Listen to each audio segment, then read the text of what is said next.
నైరుతి బంగాళాఖాతంలో దిత్వా తుఫాను కొనసాగుతుంది. తుఫాను ప్రభావంతో ఏపీలోని పలు జిల్లాలకు ఫ్లాష్ ఫ్లడ్స్ అలర్ట్ జారీ చేశారు.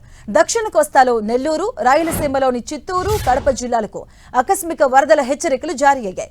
దీంతో పాటు తిరుపతి, ప్రకాశం, నెల్లూరు, అన్నమయ్య జిల్లాల్లో భారీగా వర్షాలు కురిసే ఛాన్స్ ఉంది. బాపట్ల, పల్నాడు, కర్నూలు, నంద్యాల, అనంతపురం, శ్రీ సత్యసాయి జిల్లాల్లో తేలికపాటి నుంచి మోస్తరుగా వర్షాలు కురిసే అవకాశం ఉంది. డిసెంబర్ 2వ తేదీ వరకు మత్స్యకారులు వేటకు వెళ్లవద్దని అధికారులు హెచ్చరికలు జారీ చేశారు. ప్రజలు, రైతులు అప్రమత్తంగా ఉండాలని సూచించారు.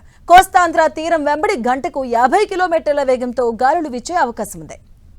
తుఫాను నేపథ్యంలో అధికారిక యంత్రాంగం క్షేత్రస్థాయిలో ప్రజలకు అందుబాటులో ఉండాలన్నారు హోంమంత్రి అనిత.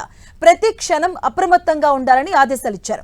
ఎక్కడా ఎలాంటి ఆస్తి, ప్రాణ నష్టం లేకుండా చూడాలని అధికారులను ఆదేశాలిచ్చారు. ప్రమాదకరమైన హోర్డింగ్లను వెంటనే తొలగించాలని సూచించారు. శిథిలా వ్యవస్థలోని ఇళ్లలోని వారిని సురక్షిత ప్రాంతాలకు తరలించాలన్నారు అనిత. ఎన్డీఆర్ఎఫ్ బృందాలు తుఫాను ప్రభావిత ప్రాంతాల్లో సిద్ధంగా ఉండాలని ఆదేశాలిచ్చారు.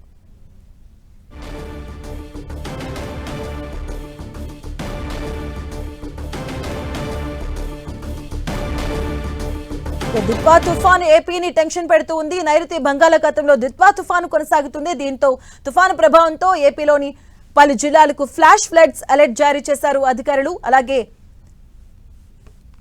తీరం వెంబడి గంటకు 50 కిలోమీటర్ల వేగంతో గాలులు వీచే అవకాశం ఉందని, అలాగే ప్రజలెవరు కూడా అత్యవసర పనితే అవసరమైతే తప్పితే కూడా బయటికి రావద్దంటూ హెచ్చరికలు జారీ చేశారు. అలాగే మత్స్యకారులు ఎవరు కూడా డిసెంబర్ 2 వరకు కూడా ఎవరు వేటకు వెళ్లొద్దు అంటూ కూడా హెచ్చరికలు జారీ చేశారు. అలాగే కొన్ని జిల్లాలకు రెడ్ అలర్ట్ జారీ చేశారు. డిసెంబర్ 2వ తేదీ వరకు కూడా మత్స్యకారులు వేటకు వెళ్లొద్దు అంటూ ఆదేశాలు జారీ చేయడం జరిగింది. పలు జిల్లాలకు ఫ్లాష్ ఫ్లడ్స్ అలర్ట్ చేశారు అధికారులు.